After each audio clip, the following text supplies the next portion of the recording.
And I'm saying all these things, and what I'm saying is it's different strokes with different folks. You know, so the different occupational therapists, speech pathologists, and PTs, they all address the same patient. And I didn't know that all of them all work together to treat one patient, and that was something very interesting to me.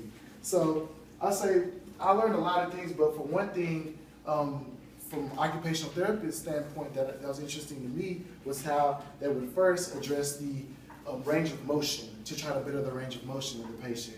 As well as I saw them using different kinds of tools and things to help them get dressed, and learned those are compensatory strategies to help them get dressed. I was wondering why, you know, Yuri would take me to the room to see how the patient would get dressed, and it's really just to kind of teach them to see how they'll plan their care of better dressing strategies that I saw as well.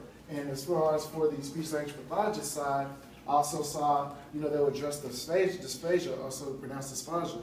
And I got to see a swallow study, and I've never seen anything like that, to where there would be an x-ray, and it really showed, you know, they asked a patient to maybe drink some water or swallow, and you would see how there would be food stuck in their throat. So that would really kind of help them better address how to swallowing techniques, or what kind of diet they need to put them on, and things like that. So that was very interesting to me. And my favorite, please, drum roll please, would be, of course, physical therapy.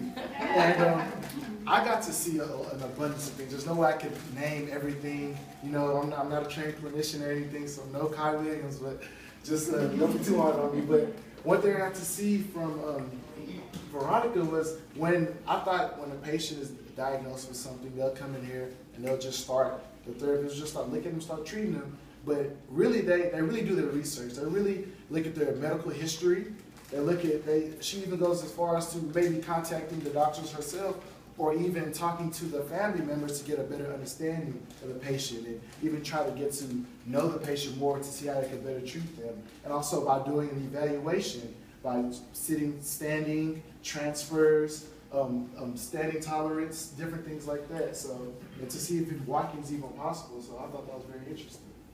As far as medical treatment, when the patient is first experiences the CVA, when the paramedics will first get to them, they'll stabilize the patient. And if it's a thrombotic stroke where there's a clot in the blood leading to the brain, that's when, you know, they'll sometimes give medication to loosen up that clot. And so they get to do different treatments like that before the physical therapist even, you know, gets to see the patient. And the risk factor of the CVA, first off, is high blood pressure. That is, if it's not controlled, high blood pressure can really be a high risk factor for CVA, as well as smoking, as well as age as well. So I got to see really a lot of treatments while I was here, an abundance of treatments in different ways, different strengthening treatments, different working on gait technique, and it was really amazing to me that, like, every therapist is different, every patient is different. So from home health to outpatient to here in the skilled nursing facility, I saw different ways how the patient would be treated by the therapist. So that was very interesting to me. And I learned also, especially in home health, documentation is very important, because it's just you and the patient. And there's nobody, even if something happens, there's nobody there to help you. You're the first response at that point. So you're the person who really has to know what you're doing, as well as if something happens, you have no witness and you have to document it. Because if you don't document it, I learned that it didn't happen. And as far as treatment goes, one of the most interesting pieces of equipment I saw was the body weight support system. And I've never seen anything like that, to where the therapist can work with the patient and they can walk with them without throwing out their back, because, you know, that is really supporting them and enabling them to practice gait with the patient. And I thought that was very interesting. Something I saw a lot here as well is walkers and wheelchairs. In the geriatric population, I saw a lot of walkers and wheelchairs, and, you know, the regular walkers you would see here, as well as sometimes they'll graduate to a hemi walker. And something that's, you know, you better grab it when you see a good one here is a wheelchair, you know. So I saw that here, so it was really interesting seeing all those things and seeing how the patients will either graduate to a hemi walker or any other, or a quad cane, or just different kinds of assistive devices like that. And one thing that was very interesting to me is the parallel bars. And that's because I would see somebody who would first come in here and they're completely, say, non-weight bearing, or they can't get up out of their chair, they can't get up out of their bed. And they would tell me, when you see that patient over there that's walking, at first this is how they look. And for them to come that long way, it's really interesting to me. And I know it's a big deal. Maybe not be a big deal to other people, it's a big deal to me, and definitely a big deal to the patients, because they came a long way from where they were at first. So I think the parallel bars, kind of taking those steps in there, and helping them out is very interesting to me. And the also infamous Omnicycle. That's, I got next to Omnicycle, everybody's calling me out. That's something I had to throw in there, because it's really hard to go by here. So, and one thing I learned, especially the reimbursement. I didn't know really how the facility is ran, or how people are getting paid, or how the patients are paying for treatment. I thought maybe when they're done here, they just slide their credit card in the back and everything's good. But I learned that the different insurance companies like Medicare, Medicaid, and third-party insurance companies like, say, Texas Plus or something, they really play a key role in paying for those treatments and different ways, how how long you spend with the patient, or different things like this. That's something I learned here. And challenges, oh man. I never thought I would ever want to be, working in a geriatric population. Come from an athlete background, playing high school football and everything my whole life. I thought all I want to do was athletes, And as far as getting patients by myself, I was like, oh no, I'm not doing that. Something I really had to get over, and communicating with those patients. But over time, it became interesting to me. So, there's, of course, I've experienced that there are patients that they just refuse treatment. They don't want to come here. They don't want to come to therapy. And I just walked down there and think, how am I going to get this patient down here today? So it was something that was really, really had to get over. But it's interesting to me now. And especially the different cultures. When you come, say, especially even in Texas, there's a lot of Spanish-speaking individuals in this facility, Vietnamese-speaking individuals, and of course, I don't speak Vietnamese, unfortunately, but so I saw it was interesting how Veronica would really have to try to communicate with the patient and try to see how can I tell this patient to do these, say, dumbbell curls or knee extensions without speaking their language. So I got to see how, basically like medicine therapy, it's like a universal language. Some way, somehow, you could communicate with all kinds of different cultures and backgrounds, no matter what. So I found that very interesting. And, being here, I was somewhat of a lone ranger, I was by myself in this internship and everything like that. But it really made me just earn the responsibility and really just try to get on the ball, because, I don't have somebody to come home to and say, oh, remember when this happened at work? It's just me, So I really had to take on that responsibility, and I really enjoyed it. Actually, I like that I was by myself, I like, because I had a really strong team here at Legend Oaks North, and they really helped me feel comfortable. And on my motivation, after seeing all of this, after seeing everything I've been exposed to, from outpatient to home health to here in the skilled nursing facility, I have to become a physical therapist. This is what I want to do, and it's something that's really a passion for me myself. I just want to be a part of a team like this one day. It's like the OTs, speech therapy pathologists, and everybody that works together to treat one patient, and they're a well-oiled machine. So it's something really big that I really want to be a part of one day. And it's like when I walk in the gym and I see the therapists, they're like superheroes. It's like, this is what they see when they walk in here. they see everything, the muscle, everything, the skeleton, all the bones and everything. And they don't have the vision that I have. I want to have what they see, And it's really cool to me how they can see that. And my vision, when I see y'all, I see, like a superhero. I see that, and somebody really stood out to me. Speaking of Superman, Yuri Brooks over here. I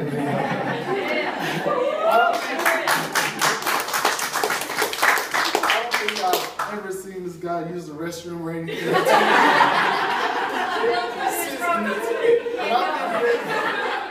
And I've been here for 10 weeks, you know, and he doesn't use her. And the thing, he's not even a physical therapist, and that's all I want to see is physical therapy, you know. But when I saw him, I still want to be a physical therapist. But I saw him, he really took me under his wing, you know. He really went out of his way to show me things, you know, even on the therapist aspect, to whatever his knowledge he had, he tried to share with me. If he was doing something, he tried to come over here, hey, come look at this. Hey, I'm about to do a car transfer. Hey, I'm about to do an evaluation. Come check it out. You know, things he didn't even have to do. So I really appreciate him for that, you know. It really got to see somebody like me, you know, grow. Somebody like me is a therapist, you know. So it really motivated me to keep going. And excuse me. My interest in this population grew as well. Like I said, I want to do sports, and that's it. I want to work with athletes, and that's it. Orthopedic, and that's it. But I come here to this skilled nursing facility, and it just opened my eyes. It changed my whole perspective on the field. It changed my whole perspective with the geriatric population, and I fell in love with the people. Like I sometimes just go when I'm getting patients. I'm sorry if I take long sometimes. Sometimes I stop and I just talk to the patient. I just talk to them because, you know, you kind of gain that personal relationship with them, and it really opened my eyes. And I see there's a light at the end of a tunnel. You know, I see that light. You know, I don't see the light yet, but you guys can see it. I haven't seen the light for you. But I know I seen the light through you guys, that one day that I can hopefully see that, you know, because unfortunately I didn't get into physical therapy school recently, and I really broke down. Excuse me, Brandon. All right. All right. No, I really broke down, and but that ain't last long. Last like 20 minutes, you know.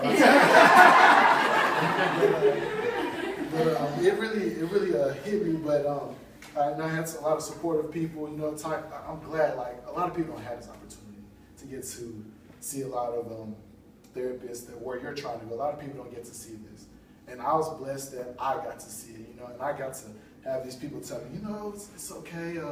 You know, just keep going. Just gave me the support and gave me their own personal stories. And you really, one day, hopefully, I have my personal story where I'm telling somebody else that, you know. And it really motivated me to just, you know, hit the ground running. Like right now, I have a list at home of schools and deadlines and when applications open and GRE courses I'm thinking about enrolling in, just different things I want to do, because I'm not going to let that stop me, no matter what. Because you hit a wall, you got to climb over it, go around it, and go through it. Whatever I have to do, I'm going to do to get there. And I really want to set goals for myself as far as getting into physical therapy school. First off, even getting an interview, because maybe they might see who they think I am on paper, but they won't get to see the real me until they meet me in person. And my goal is to really get to show people the real me, get people to show that as much as I think I know over this 700 plus hours I got of observation, that doesn't matter. I'm open-minded to learning a whole new aspect of everything of therapy, that I could also prove to them that not only will you just accept me out, because I heard that's just the beginning to get accepted. You have to, it's hard, it's very hard, it's very difficult, it's a rigorous program, and I want to be able to show them that I will be successful in this program. No matter what, I'll do whatever it takes to be successful, and then also finish the program and excel in that field. And also, in conclusion, I want to say, you know, it's bigger than me. That's one thing I really learned at this facility. It's bigger than just me. It's everybody. I see everybody working together for the good of the patient. You know, so a patient might not need you anymore. That's really the goal. So a patient can be safe or walk better, or just so they won't need you anymore. And I really want to reach back and show people that, you know, if at first you don't succeed, you know, try again. And that's, you know, it sounds cliche and everything, but it's true. And it really hits you when you experience it. Like, it's not easy. You first get in, like your first time, okay, that's nice. But when somebody really struggles the first time and they get in, they're that much passionate about it. You know, as far as for me, I can say that for me, I'm that much more passionate about it. And because I failed this first time, my definition of success is getting up one more time than you fell down. And yes, I did fall down, but I'm going to keep getting up. And if I fall down again, I'm going to keep getting up and keep moving forward. And that's what I have to do to be successful, because I feel like you're not able to truly taste success until you taste failure and really know what success, know what failure is, and know what success is.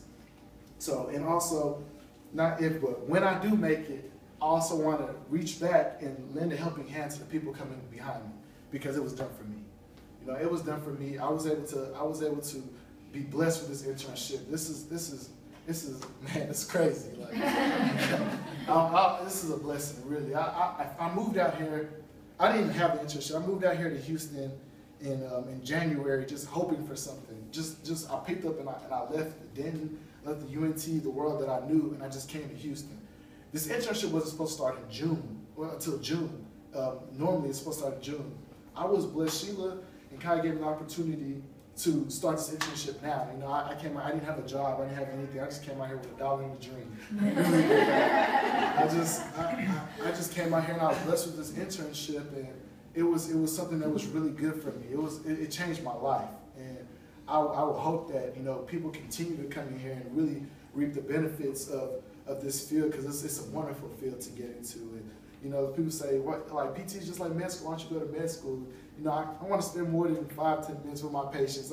I see they spend like 30 minutes to an hour or so, with even more, you know, with the patient. And I like the personal relationship you get with the patient. Like, you really have a bond with the patient, you know, and I really like that. And I really want to show other people behind me, you know, try to, hopefully one day, I am kind of, you know, just leaving people behind me right now that are interested in physical therapy, and telling them that, you know, they can do it no matter where they are right now. Just, you know, you buckle down, you can do it. So I really want to reach back and help people. And in conclusion, I want to end it with this quote, saying, "A journey of 1,000 miles must begin with a single step."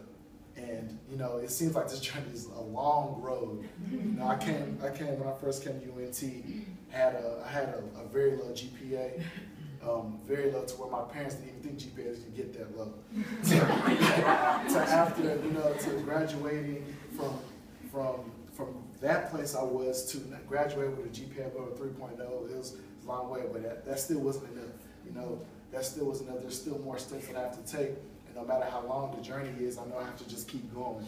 So, and I just want to have special thanks to, you know, Legend Oaks North Healthcare and Rehabilitation. I appreciate you guys for taking me in, and TruCare Solutions, and Sheila with the corporate, you know, grant and everything, with the University of North Texas Health Science Center. I really appreciate you coming out, Dr. Lovelace Chandler. You know, I just think this is. I appreciate everybody coming to come see this. It means more than you know to me. You know, and of course, Rebecca Thomas from Allied Health Pathways has been she works diligently in this, and she really tries to take, it's like we're her sons. Like, she tries to take care of us as much as he can. She really shows her love, and we see that. So I just want to thank everybody, and thank you for coming today.